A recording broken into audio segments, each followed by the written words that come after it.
Hello, how are you? I hope you're well. Where you sit and listen. This is a medical cannabis show, and I respect the law, and I hope you do too. Today is a open topic, and I just stuffed up the stream, so I had to restart it again, and there's nothing being planned. So I'm just going to wait for some viewers to rock up, and hopefully they find the new stream, and things can be talked about, and we can get a topic happening. And then I'll change the title to whatever we've talked about today. And I'm going to have to, while I'm waiting for people to arrive, so I'll give it till a couple of minutes. So if you're rewatching this, you might want to fast forward it to 5 or 10 minutes possibly, and then, or just wait until you see some slides start coming up, and then we should have some discussion happening. By then, hopefully someone will have arrived. So until then, change today's thumbnail. There we go.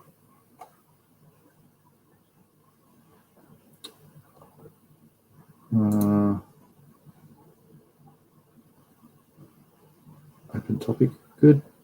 Whoa. I've got to go and save all these things now too. Okay, I'll just go in and alter the things while still waiting for people to rock up.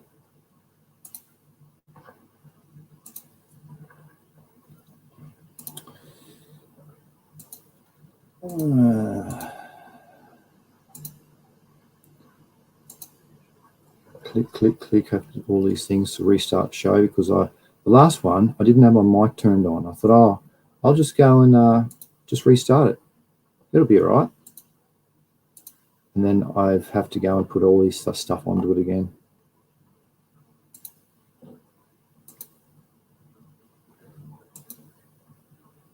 Fair income.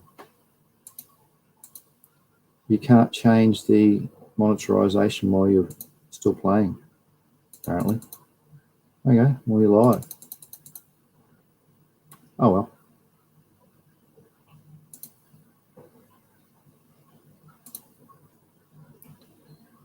And if that's true, all right, back to see if people are rocked up. Oh, yeah. Genetic Memory Farms. Hello to you. There we go. Now we can hear you. Yeah, that's right. I had to restart the stream and put all the settings and that sort of stuff into it again, because I thought, oh, it'll be that easy. It's not that easy. G'day, mate. Hope you're well. Hello, 420 Fred. Hope you're well. Hope you're safe and happy. Yes. We just need some sort of topic today to talk about. Otherwise, it'll be a 10-minute show again. So I'll just give it a little bit for a topic to come up. Last week, that was a pretty good topic. You suggested, GMF, about the getting some sort of standardized grower certification. I like that, because it needs to happen. People need to get more. Yes, it'd just be very beneficial for the industry abroad. Righto. So I'll just wait a little bit more. Paid income. Just trying to change the settings. That's real weird.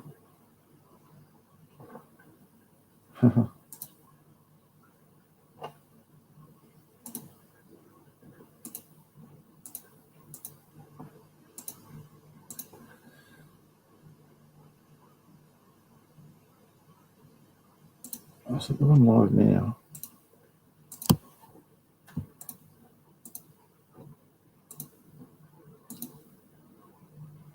Ah, I see.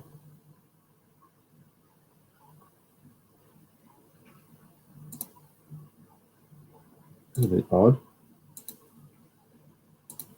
Now I should go back to the live show instead of clicking. It's not going to be much of a show. Been 5 minutes already. Sorry about that. I should stop clicking.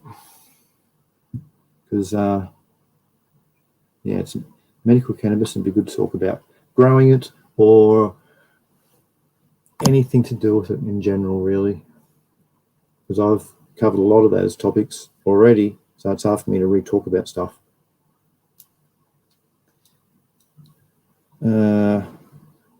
Genetic memory farms, he says something here. Since genetics are hard to get in Australia, how much has the domestic population you have differ from, say, North America or Europe? Is anyone white labelling seeds in Australia to get around importing? That's a great question. Good on you, mate. No. For the licensed producers, they can do that. They've got a gene bank to search from. Australia actually has a gene pool that they've done this with, and you can choose out of that. I think that's how it goes now. As for the legal folk in the ACT that have 4 plants, they're allowed. No, you can't.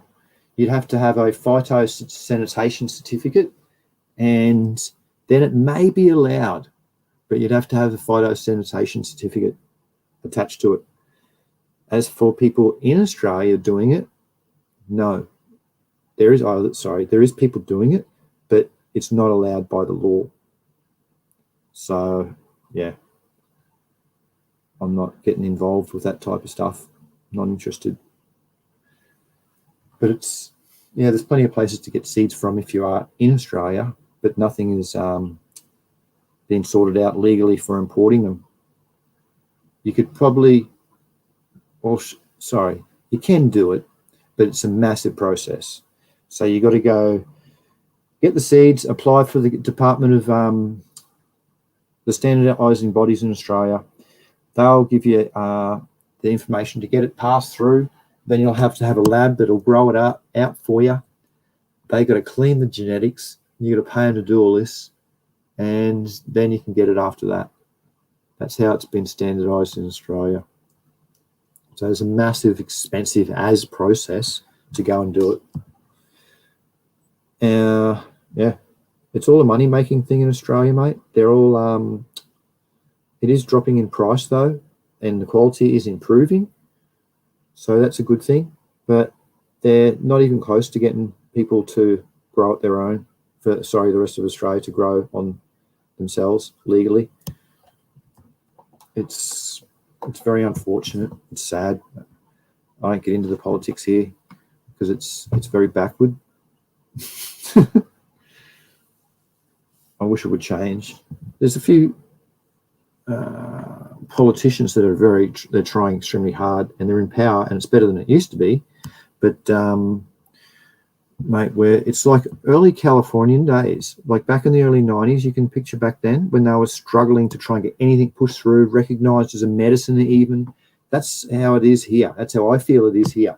From living in Canada all those years, having it just normal because it works rad as a medicine. Here it's heaps different. Some people don't even recognize it as a medicine. It's all hogwash and stuff like that because there's been so much wish-wash said about it that they don't know what to believe. So it's mega sad. So that's why I've given up from advocating, because I've been wasting my time here and effort and getting absolutely blooming nowhere. So I'll put my energy elsewhere, more positive things. So it heaps better. Like a few testers that I bought lately, and I suppose I can talk about them. The show's going to end pretty soon, I feel. But I bought a couple of these online cheap testers, and I'm going to test them out and see how it goes for nitrogen, potassium, and phosphorus. There's a fertility one too, so I'll see how it goes. Genetic Memory Farm says, seems like a white label producer could clean up in Australia. Sorry to hear it. Yeah, it's going to go to a big, massive, expensive company, just like they have when they're licensed producers that are selling it in Australia. The cheap people aren't surviving. You've got to have heaps of excess money and have no failures because it's expensive as. I don't know if it's still the same, but when I looked at doing it a few years back, it was $80,000 just for the inspections per 12 months. So you got to budget that in, 80 grand. And I couldn't imagine the people here, they wouldn't come and put new suits on in your airlock. They'd be coming there to put, oh no, we've got to reuse the suit from the last place, or oh, it's all safe, we've sanitized it. You know, you have to trust what they're saying, and then all of a sudden your crop fails because of their stupid habits. So, yeah, Australia's got a hell of a lot to learn. Just, yeah, good luck. Hey, there's a shipwreck. There you go, shipwreck. Let's see you, mate. It's getting warmer up in your region. You must be happy. Outdoors. Hope you got your girls ready to go outdoors soon. Genetic memory farms. Yes, you aren't selling 80K in seeds a year. Most producers have razor thin margins in the States anyway. Ah, yeah. Yeah, well, it's not legal here to do it yet, so there's no real, I don't know, it's not really advertised, or it's not really beneficial, I suppose, to do it, to start in Australia, because you just get shut down because they're right onto that sort of thing. So when you do start, or when they did, it'd be, yeah, just, I wouldn't like to think about it anyway. They're really heavy on it here because it's not legal, and they're just, gosh, you go into another state and for just a joint, they'll call for backup type thing. And in the ACT, you can show cops 2 ounces. So it's really old school. It's mega sad, but it's just the bloody law, isn't it? Can't do much about the law. He should be, whatever. Jeez, man, not dead. Hope you're well. Yes. Yeah, we're looking for a topic today, Shipwreck, or I'm just about to wrap it up and have an early show. Because, yeah, not really talking about much. Jono, who cares? Hello. How are you, mate? Bring on, you better suggest something. Jono, who cares, or something, because just about ready to finish. Because I got nothing to talk about today. Just talking about a bit of legislation, how sad Australia is. But at least they're, yeah, it feels like it's the early 90s in California when they're just going through their startup over there. Got like a decades to go here. It's mega sad. Oh well. Johnny Kerr says topic. Yes.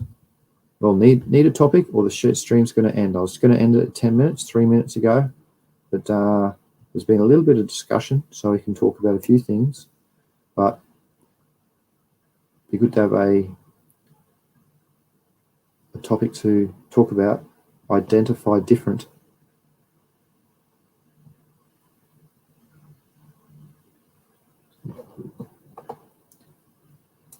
Once you got a slow computer or something. Identify different strains. How to identify them? Is that your question? Jono, who cares? How to identify different strains?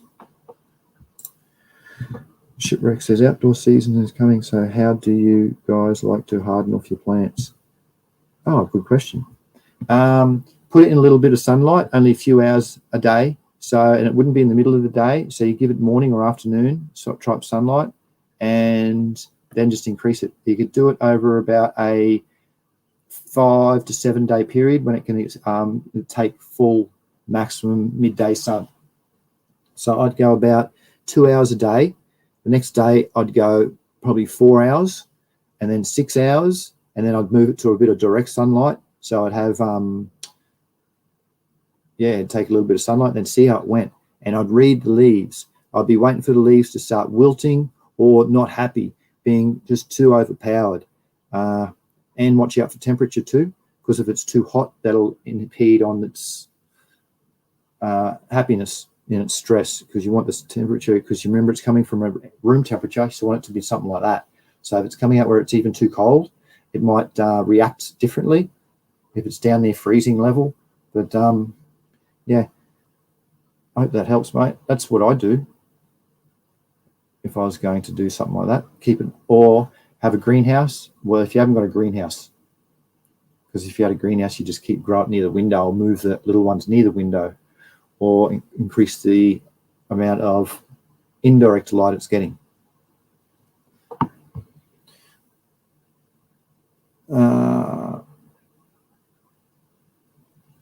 Okay, I'll skip a few. Hell yeah, pretty much how I did it right there. Oh yeah, okay. Yeah, you can go safe. You can go faster than 7 days. Like you can probably do it off in, depends how bright your sun is. In Australia, that's what I do. In the middle of BC summer, I do probably 5 to 6 days. And if it's only early summer, you might be able to just do it in 3 or 4 days, harden it off. Or even 2 days, they might be able to do. Depends on your cultivar. If it's really powering, if it's just wanting to, if it's at that bright growth stage where it's looking for more sunlight, you might be able to do it sooner. All right.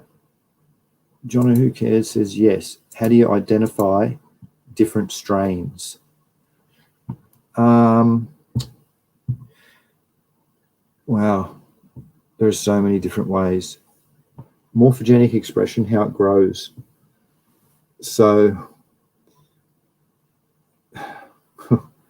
there's just so many different ways.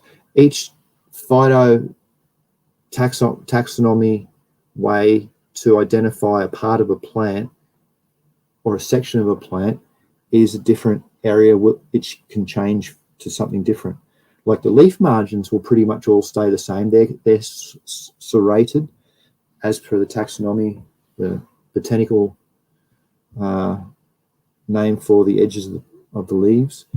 But like the node gaps in between the nodes, the size of the leaves, the way that it branches, you can get 2 or 3 branches out of some hauled phytotaxonomy, or what it's called, where 2 or 3 nodes will come out of 2 or 3 branches out of one node.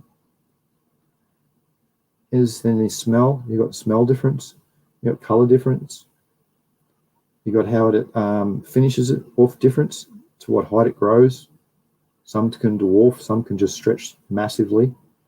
So if you were to put out a pheno hunt, you'd be looking for your characteristics. So if you put 10 seeds out and grow, and you're looking for one mother plant out of that, what I would do is I'd be starting to note the smell of the leaves in middle of veg. They should start, and the ones that are more terpy, they should develop a bit of a terp profile in their veg leaves, I've found. So that's how I look for my keepers and then I'll look on how are the nodes too tight to the center stem, or are they at an angle which is about 66 degrees out to the side, which is really nice. That's what I look for, because you don't want things to get fungus. You don't want to trim it heaps off to have air gaps. You want the plant to be developing that in its structure. Some other morphogenic things. Well, in the end result, you're looking for the high. So even if everything's growing real perfectly, I smoke buds and it doesn't give me that effect that I want, where it might be too heady. It might be enough in my body where my body goes, you beauty. I might be still running around like a blue eeler. So that's something where I would go, no, not looking for it, even though if everything else was ticked. So it's the smoke afterwards, because that's to do with the terpene and flavonoid and cannabinoid ratios inside of it, and amounts. Also the bud structure. I don't like airy buds. So ones that like bolt and they just go too airy, even under a good CO2 or under a low 10-hour nighttime bloom light period. What else to look for? I like color ones, colorful and stinky as. So that's something that's going to end like that. It's just real pongy. Like, for instance, Pink Death Bubba has, I found 3 distinct different expressions in it. There's a licorice one, there's a sweet OG one, and there's, I can't remember the third one. But the one I really like is the sweet OG. I got a bit sick of the licorice. Just an example.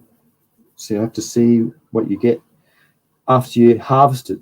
And to do that, you have to take cuts, number your cuts, number your harvests so they match. And then when you smoke, you'll know you're smoking that cut. Oh, no, smoked it. Don't like that one. Get rid of it. Get rid of the cut. And oh, yep, keeper. That's a good one. Maybe go and label it keeper. Put a K on it or do something. Put an asterisk or a star on the side of it or something on its label, just so you know that that's yeah, a winner for you. And then that's one you want to breed from. But that's how I tell different strains, different cultivars apart. And even that's for phenotypes. And even when they're growing in a multi-crop room, you might see that some of the terpene profile might blend into other ones, because I just do a lot of multi-crops where I'd have a lot of different, in BC, they wanted a lot of different ones. So I used to like doing Gorilla Glue 4, Death Bubba, and Island Pink. And then I'd have some other real ones that I just were trying to see what ones agreed with me. Ones like Nukin, for instance. Oh, I miss Nukin. If anyone knows where Nukin is or has access into Canada for the seeds, please, I'll be ever thankful to have Nukin back. Oh, wow. Yes, Nukin. Another way to identify different cultivars, even seed size. No, because you can get different seed size in the same genetic line. So it's more so smell, the smoke, and the morphogenic expression of its growth patterns. That's what I look for. Yeah, hope that helps. Outdoor season, Genetic Memory Farm says, I have a topic. What percentage of stuff? Oh, I should scroll down and see if John Who Cares added to that.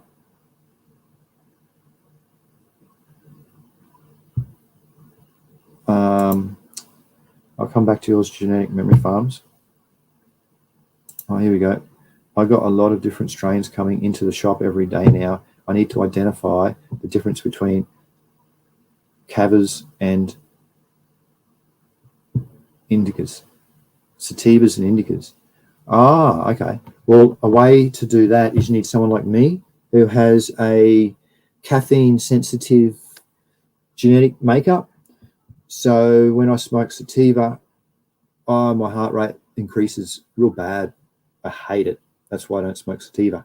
And when one of my cultivars, Pukin.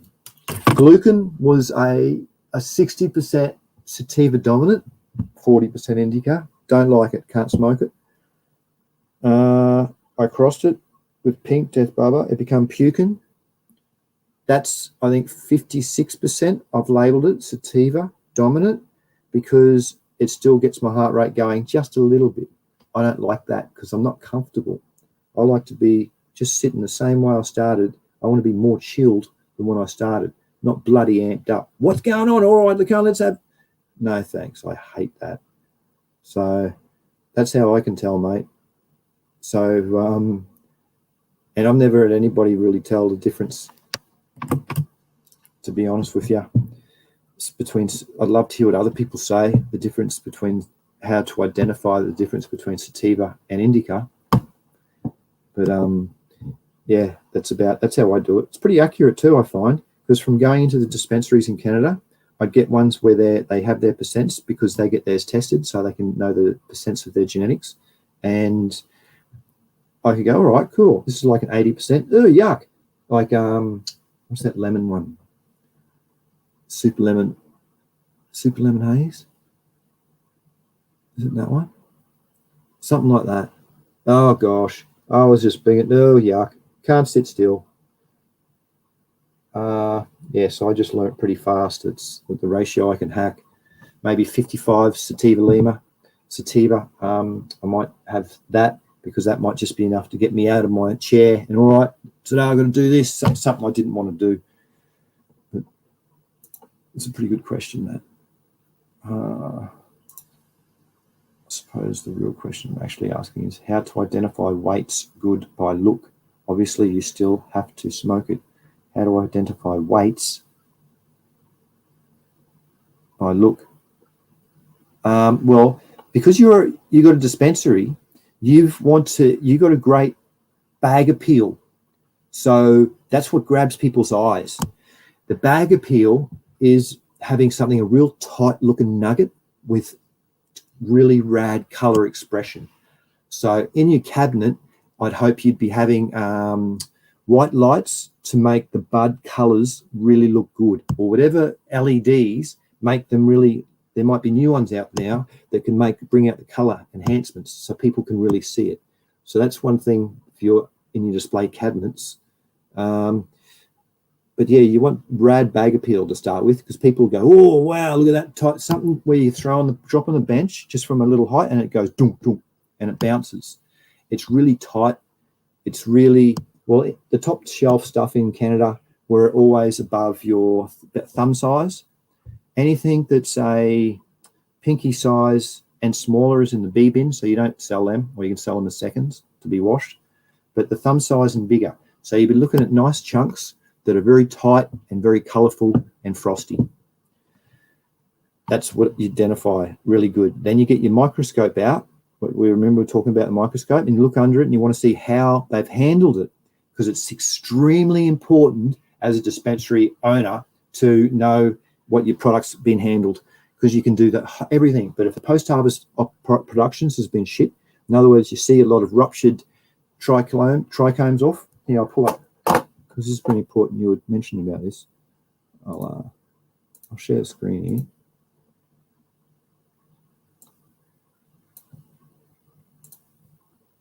And show you some pictures, because it's very blooming important. I'm not sharing yet.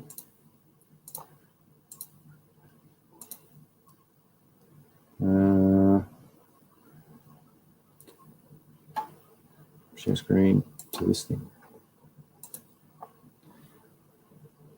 Secondary metabolites, trikes. Rad. Yeah, this is a pretty good explanation. All right, I'm going to start. So I'm looking for the handling. So I've got my microscope out and I pulled it up, and this is what I can see.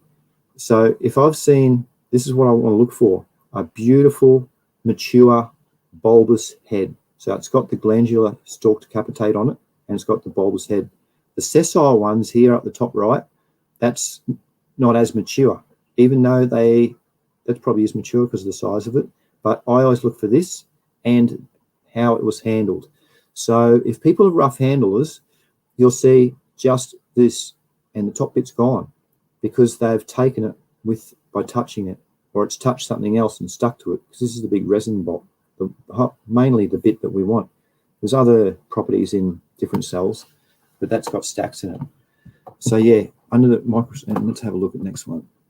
We're not going to go that into it to know what the cell types are called inside of the trikes and stuff. That's very good. Oh, that's pretty rad. It's how to form them. But here, so I'd zoom in here like this, and I'm looking to see what ones are like. I've just got all these bulbs on the top, and they are. This tells me this person was very careful with their trimming. Here we go. Look again. All pretty good. A few sessiles. This might be a little smidgen immature. See how they're not all sticking out? So maybe this bud didn't reach its maturity. And you can see there's not many ambers there. They're still clear. So you can see that that's probably the case. There's a lot of clears here. There's 0 ambers, but they're still all getting close to it. So this would be good enough for sale in the dispensary. This is what they'd be looking for, because they used to say to me when I was selling to it in BC that if it had too much amber, the bud would expire too fast. It wouldn't get 3 months past it without its terpene profile changing too fast. Let's look at some more for you. Oh yeah, see how this one's, it's not, like, could be heaps better. There's too many gaps in between it. So it's probably a lower THC rating. Look at that one in there. That's a unicellular with no stalk on the top. That doesn't mean it's got because it's a point to it, it's still a trichome, but it hasn't got the bulbous head. It's not a stalked capitate. So I'm just looking for the round bulb stalked capitate off the top. Here we go. Have we got one? No. That's a unicellular hair. That's probably a hair too. There's got to be one in here. You can see this person takes care of their post-harvest operations quite well. Look at that. You can see the dermal cells too. Really good. Oh, here's some mutations of trichomes. You can see they're expressing out. That's pretty cool. But in general, oh, look at that. Different light to it, and you can see the cells inside of them. Zoom up a bit closer again. There's some different cell images. That's cool, eh? Very cool. And you can watch how they grow. If you take photos and that, you can just see how they develop and stretch. See inside them there. Basal cells. Anyway, back to the... So I saw this at the start and I'm looking, oh, yep, this is rad. And you get your microscope out and pick a calyx, the bract, and zoom in on it. And that's what you'd see when you zoom in. This is electroscanning. It's been coloured in. No, it's a sift. Here we go. So from zooming in, you don't want it looking like on the right. So if you see that, Jono, that means that they've let it go a bit too far and it's going to offer them, you probably offer them a lesser price. You'd want it in the middle with just touching on amber. See, there's one little bit of amber there, but you have to grade this off the calyxes or the bracts, the flowers. You can't do it off the leaves because the leaves mature faster and at different stages. So they're not an indication on how that bud is maturing. And yeah, all the clear ones are when you're just starting. And see how they're starting? They're not real, the stalked capitate underneath isn't very high. Yeah, righto. I think that'll do. Cross section. Oh, deflated. And if you see deflated ones, that means that that had hot latent virus disease. The disease is going on and it's just killed everything. So if that's another thing, been good to add about that for grading. No, not interested in all those stuff. That'll do. Yeah, oh, that was all. Yeah, see, if I pulled that out, I'd be questioning, why are they all sessiles? Was this probably picked early? This would need to be smoked to know what the outcome is, because it does look like it's picked early. I don't know why it's dark though. There might be anthocyanins. That might be, yeah, a really good one for extractions, because when you're smoking it and stuff, you're not really going to get much of the anthocyanin. Oh, some pink ones. This is perfect that you want to see at a dispensary for sale. If someone's bringing their gear into you, you want to look exactly like that. See up the top how all the trikes are nearly touching? So that tells me that's very high content in its secondary metabolites that you want. It's terpenes and cannabinoids. So if it's down the bottom, if it has got an expression like this, you think, okay, there's a big air gap there. That can't possibly be up near 30% because look, there's a 10%. There's massive amounts of air. Up here, easily 30%. If it was all like that, I'd probably say 35. But if it's all like this down here, that's way lower. This in the middle, you want it to be like that too. So that and that is acceptable. This is in the teens if it's looking all like that. That's and I'm talking about in general too. So don't quote me. You get things tested and things they'll change because they'll have a higher active ingredient. The THC in there will be higher than something else. So it might still be all right, but that's just what I look for all the potent radness. Yeah, so look inside. All right, that'll do. Right, you just don't need to go into the expressions. That was pretty good. I hope that helped. Scroll down. Hello, Sunshine. How you going, mate? 2 best criteria.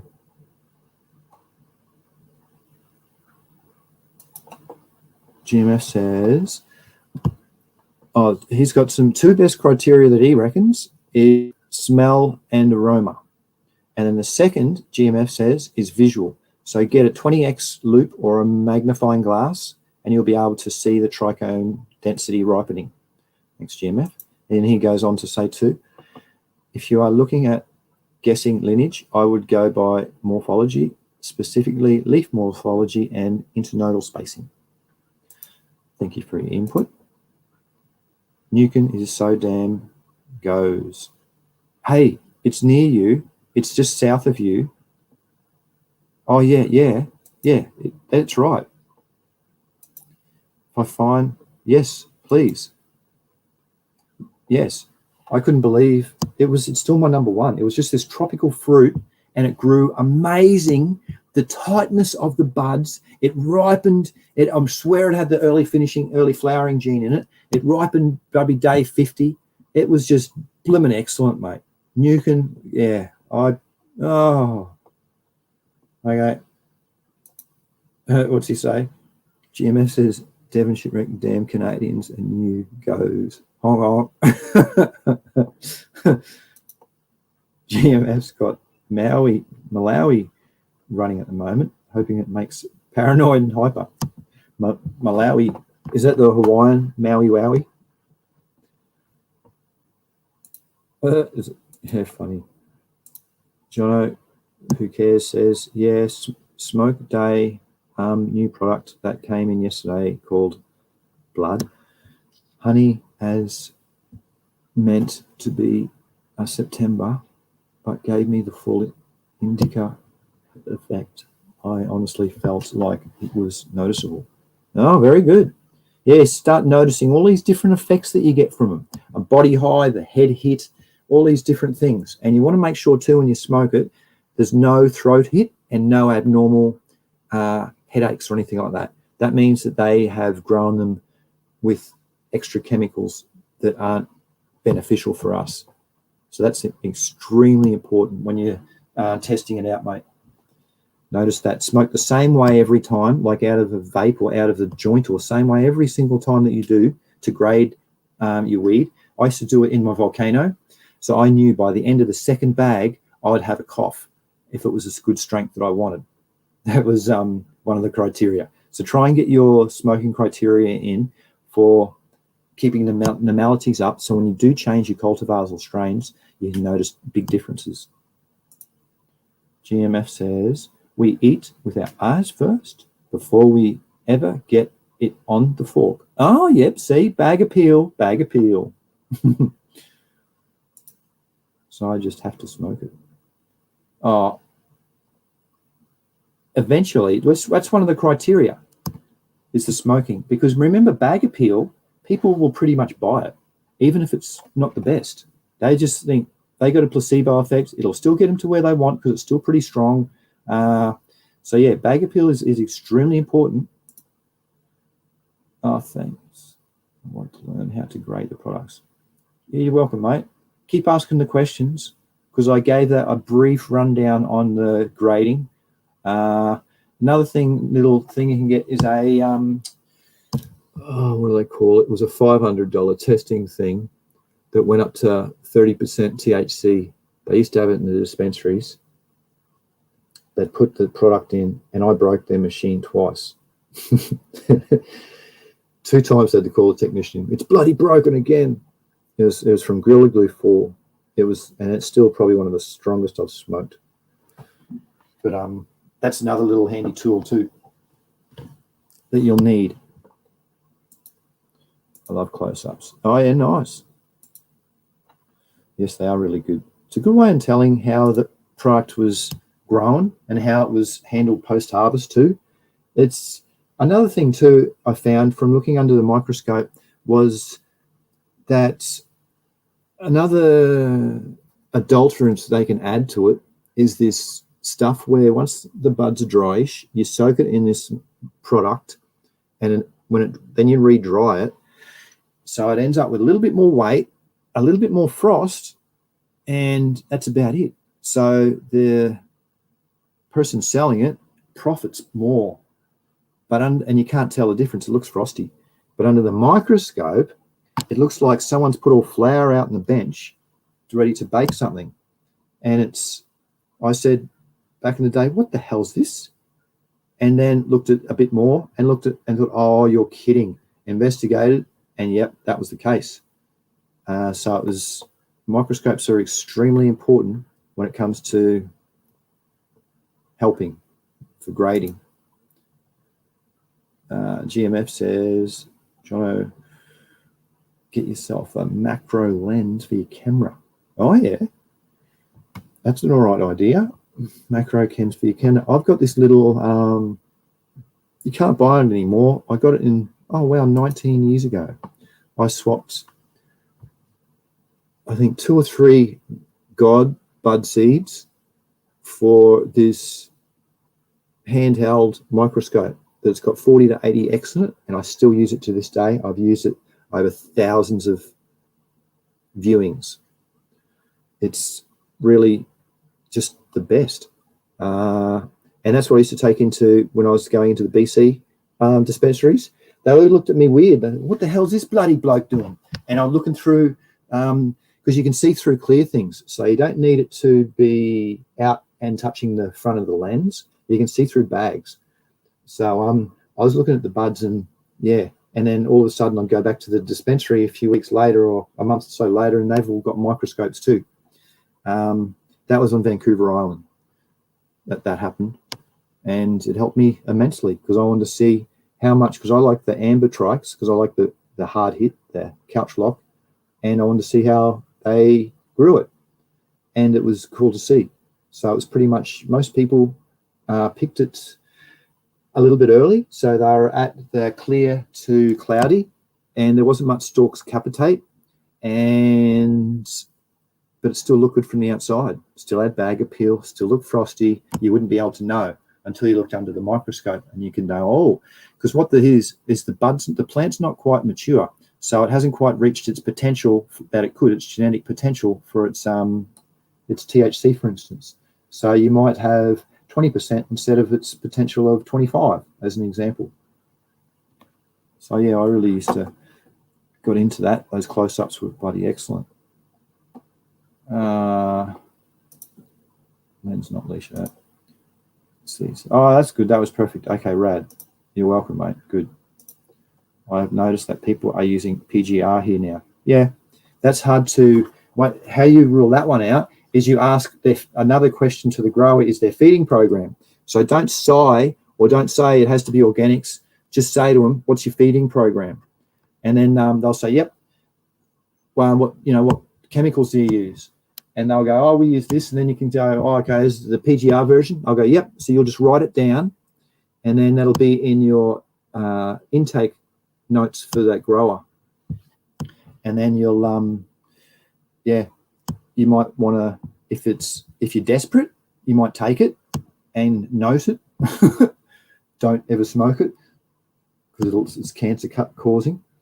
But try and get them away from that type of a product, because apparently here in Australia, I asked a few of the shop owners why they do it, and they do it to control the stretch. So if you use PGR, it controls the stretch, and to control the stretch, you can just do that by bloody adjusting your damn lights and your strength of your lights. So there is a technique that you can do to eliminate the stretch virtually, but without using PGR. So it's all to do with education. And the hydroponics shops owners, they've all sold it to people. So they've all said, here you go, no stretch, or, controls the stretch. So they just use it. And that's how one Victorian shop sells 90% PGR products. I just couldn't believe that.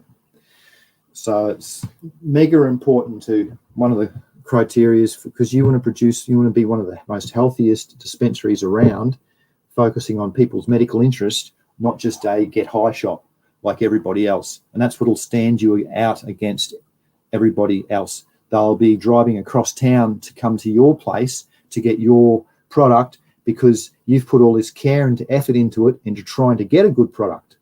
And they'll know you're just reliable. That's our, anyway. GMF says, yeah, man. Woo. Shipwreck. Yeah, I just lower my lights to stop stretch in veg. There you go.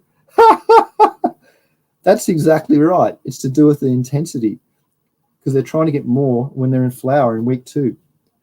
So in week 2, you could lower your lights or just turn them right up. And then in week 3 or at the end of day 20, 21, you can turn your lights a little bit down again until about day 35-ish, and then turn them back up again to max. So that's exactly right, Shipwreck. So you can either use the PGR product or you can learn how to grow like Shipwreck knows. Good, well timed. GMF says, North America used to be a wash in PGR weed. Yes, until it was, I think it's banned there. Yeah, it is. The products that are in it, I looked a while ago, are banned in USA or in Australia. No worries, mate. Yes, we still need the problems here, so you can pay top dollar and have those bad people fix you up with all of their pharmaceuticals. Jono, I'll have to go. I'll watch you later. That's all right, Jono. It's nearly the end of the show. Thanks for your questions that got the stream going. I appreciate it. Have a good day, mate. Hope it goes well with his new venture. That's right. GMF had a question up here. I said I'd get back to. I'll just scroll up. Here we go. He says, I got a topic. What percentage of stoners grow? I know as homebrew, every 10 people who like to craft beer, maybe one has brewed. Oh, wow. Gee whiz. And somehow 40,000 people a year attend the Great American Beer Festival. Oh, how do we create a better conversation of stone smokers to growers? Yeah, well, I think it's a legal thing in Australia. That's otherwise people, they're not really going to talk about it, or if they do talk about it, they're pretty stupid to talk about it because it's just going to get them in trouble. So I think, but for the people in the legal states, like ACT and, no, that's right, they're not allowed to do it anymore. Yeah. There's no worries about discussion. So what percentage of stones grow? I'd say, yeah, maybe 10%, because it all depends on the legalities and if you can, because you can't just grow on a rental property. It's pretty blooming hard. You get inspections every 6 months or 3 months sometimes, and then what do? You can do things around that, but it's extremely difficult and it doesn't make for pleasant times, and stress might be induced and all sorts. So I'd say probably really low, to be honest. If it's in a legal area, I'd say if it's legal to grow, I'd be hoping nearly every single smoker would be growing, but maybe 1 in every 3. Like, for instance, the ACT, I'd be hoping 1 in every 3 people at least have a go at it, have a plants out, stuff like that. But for the illegal places, I'd say it's probably 1 in every 20 to 50 people. It'd be really low because it's just so blooming hard. I've lived in red areas before and it's just bloody hard, mate. It's just hard. So, that's a great question, though. Yeah. How do we create better conversation of smokers to growers? Have to, well, especially if it's legal. If it's legal in the area, you can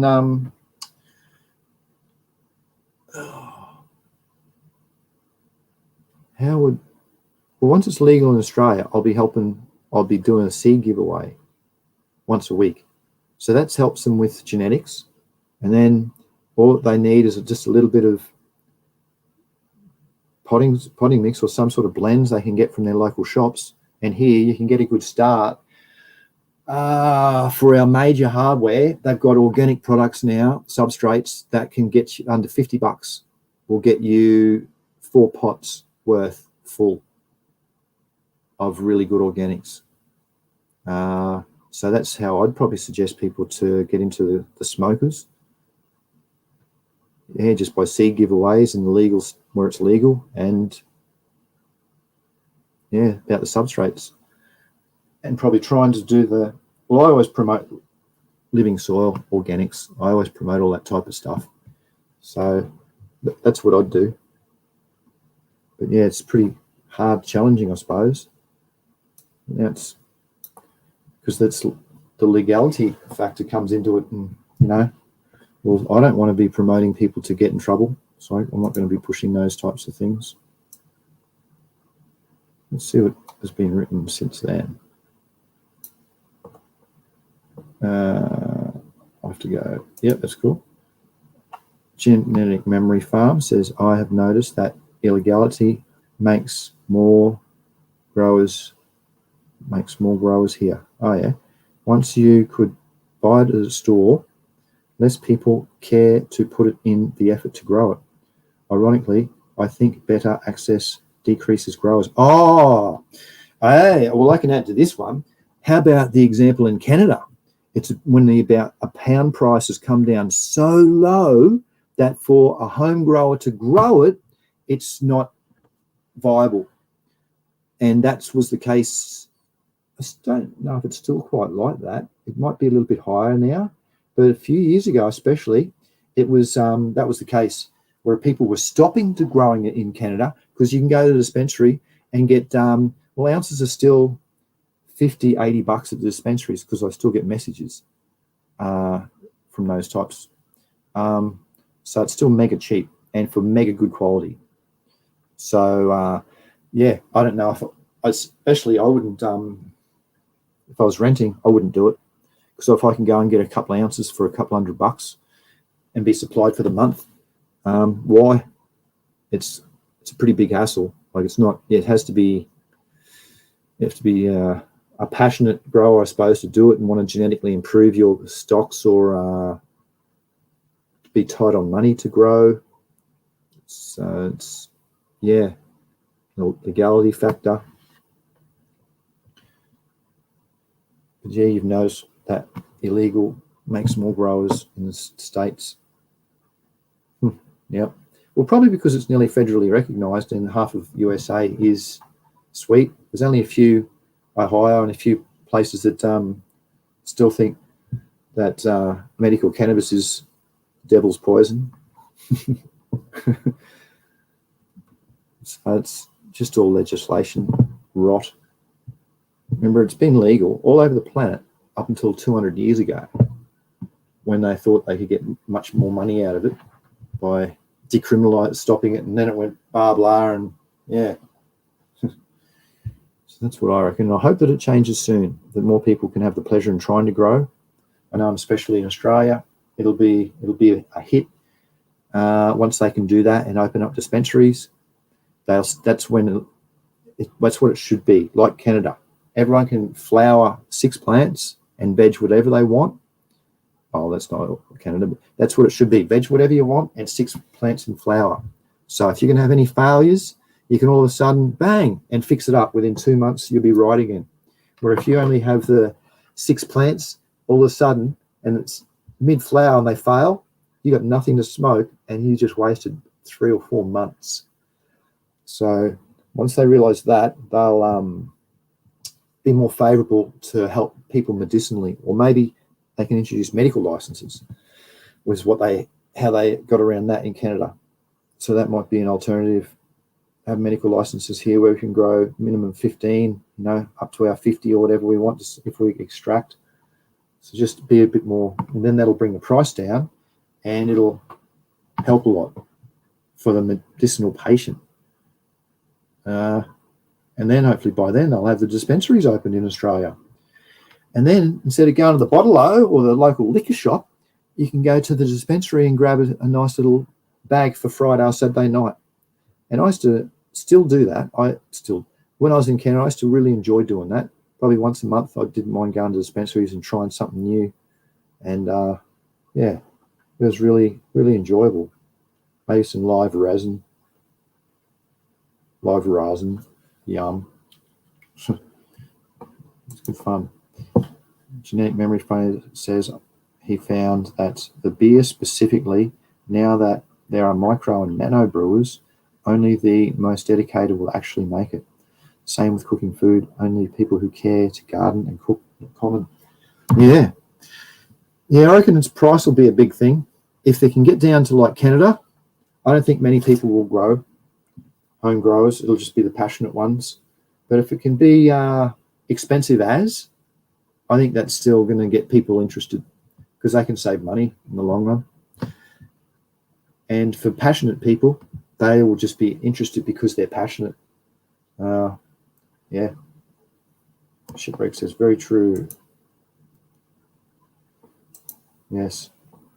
That's pretty good. Pretty cool topic you raise about how many growers. That was where's the topic up here?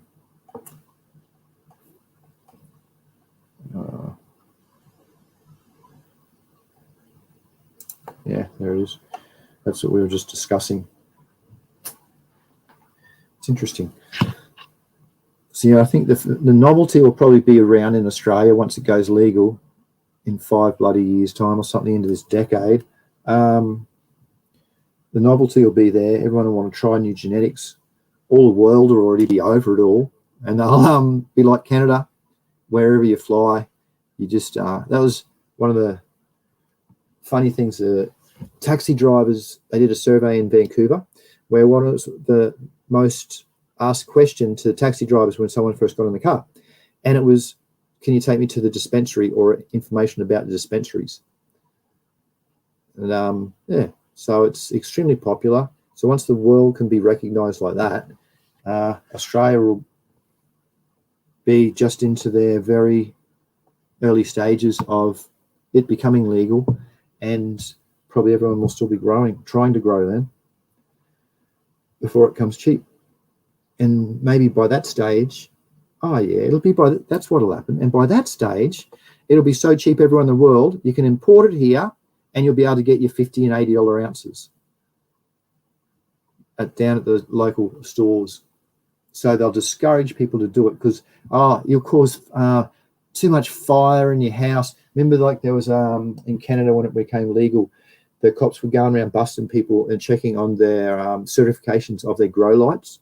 So if you had Chinese ones, they'd take the lights. And if you had Gavitas or something, they'd leave them because they know that there was going to be no problems down the track, as an example. Yes. What's Shipwreck say? You can get a gram for $4 from a dispensary in Canada where he is. It's only the passionate ones that grow now. Yeah. It's amazing, isn't it?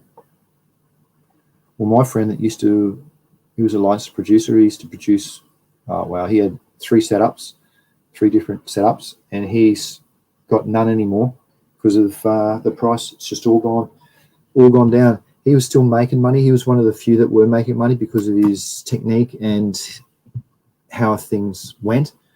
But yeah, it's not really viable. So it was only a matter of time, so he got out too. Hey, martial artist. There you go, mate. Nice to see you. Just about the show's wrapping up. We've been talking about some... what have we been talking about today? Bit of legality stuff. Home growers. Not sure what to rename the show today to. Oh, yeah. GMF says Australia is always a decade or so behind the world for some reason. Yeah. I suppose. Well, in the weed, they at least are. It's a pain in the ass. Yeah. California, $60 ounces. Yeah, same in Canada too. I still get some emails and says $50 ounces and just amazing prices for top shelf stuff. I just don't read them because it's it really hurts me just to think what could be. You know, people are just a plane flight away with the different legislation, being real happy and everything's thriving. And here is so not so, with far from that. Gosh. Even in the ACT, you can't give away, you can't get seeds in the ACT where it's legal. So I can't sell seeds in the ACT where it's legal, when cannabis is legal. Not allowed to do that. So I looked into it. So Australia is, yeah. I really picture California at 1990. So it's 30 years ago.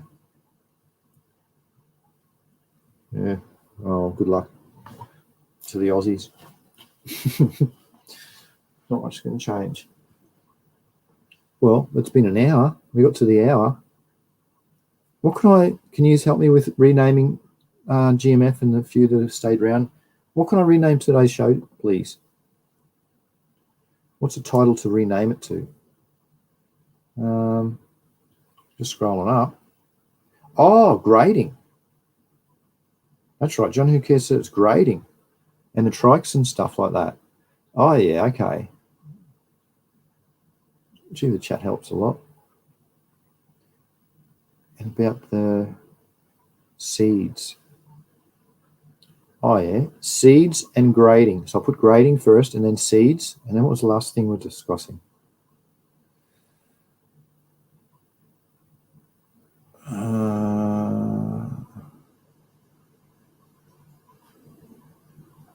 Oh, yeah. The growers and... So, all right. Grading, seeds, and smokers to growers ratio. Yeah. What do you reckon? You can put it in the chat.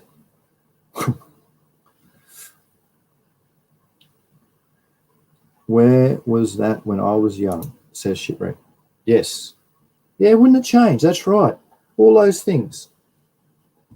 Cheap ounces when we're young, instead of I used to get cheap ounces, actually $30 ounces, but they were leaf. It's that. Can I say that?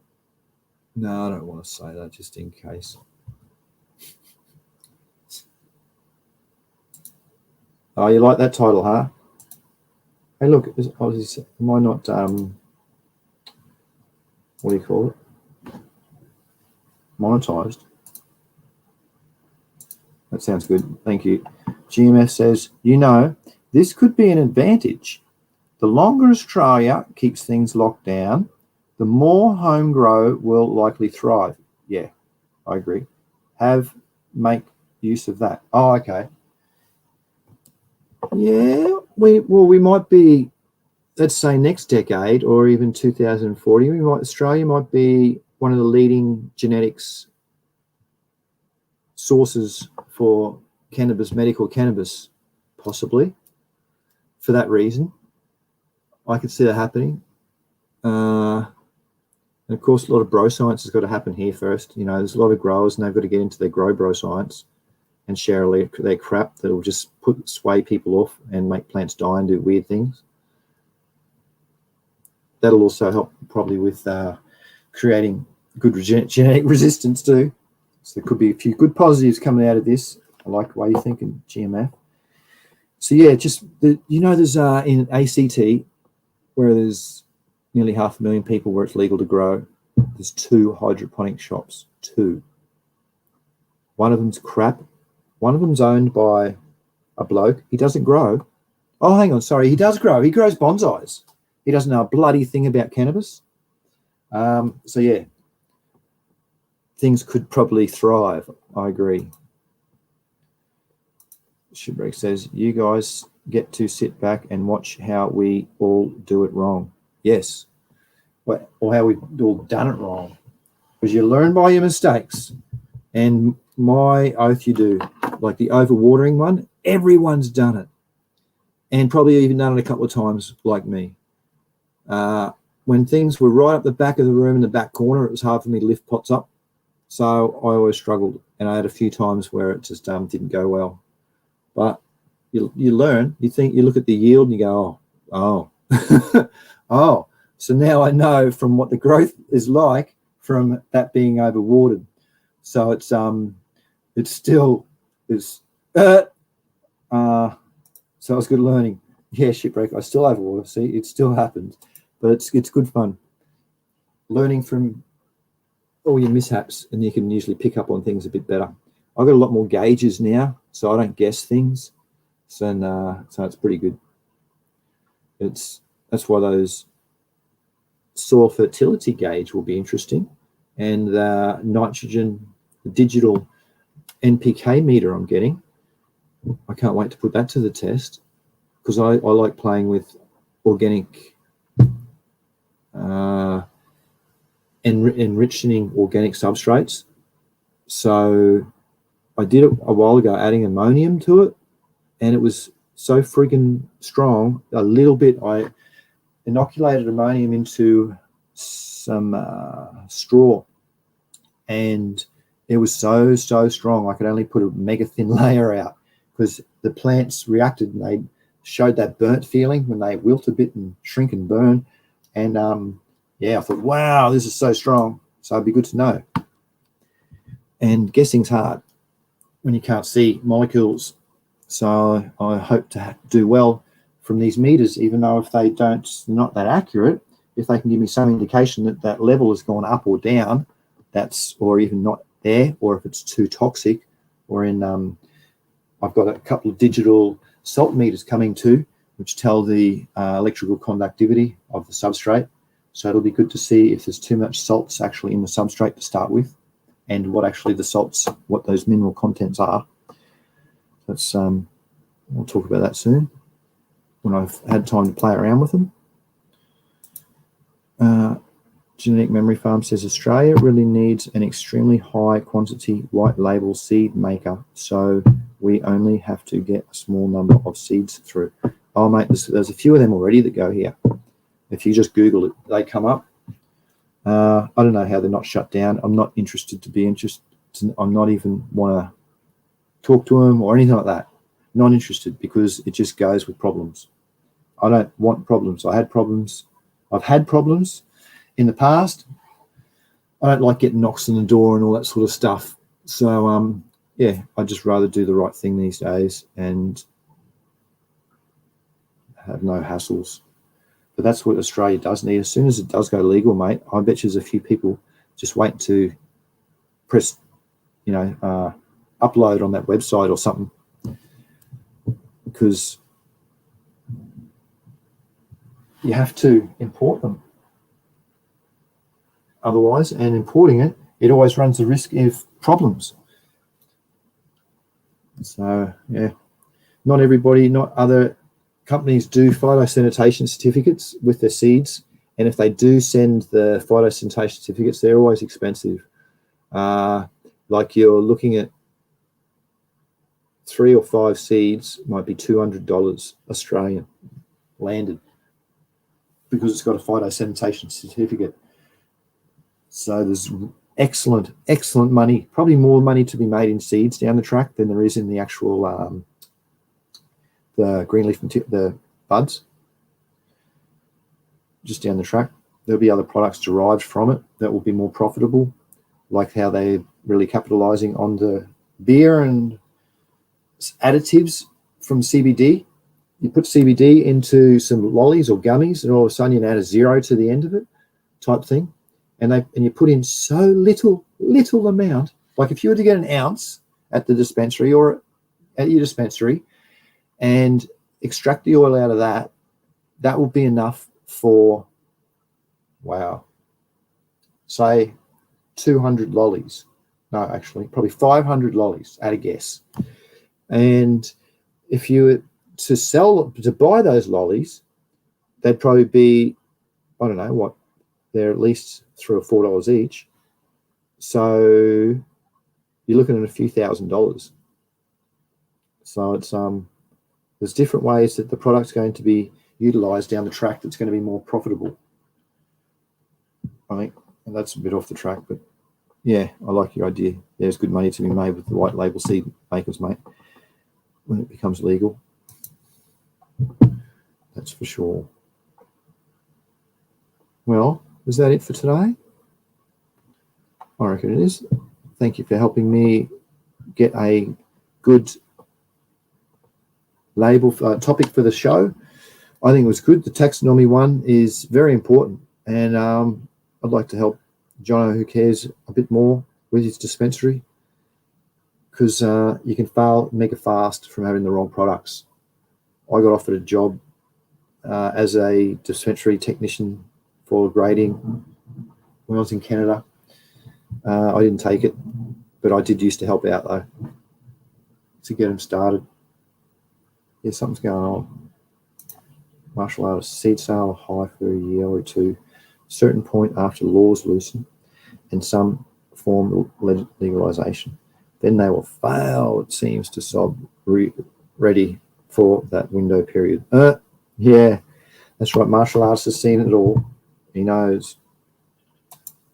That's probably exactly right, mate. How are we going, Australia? We've got to get there first, though. Righto. Well, thanks everybody for helping out with your words and your chat and actually making a stream today. I do appreciate it. I hope I can see us all here again and those who watch back next week. So I'll be doing the same again and discussing some cool cannabis, medical cannabis stuff. Got to say medical because, otherwise it could be street cannabis and they don't promote street cannabis. All right. Thanks for listening. I appreciate your ears and your eyes and your help. Happy growing, happy breeding, and good health to you all. Bye-bye.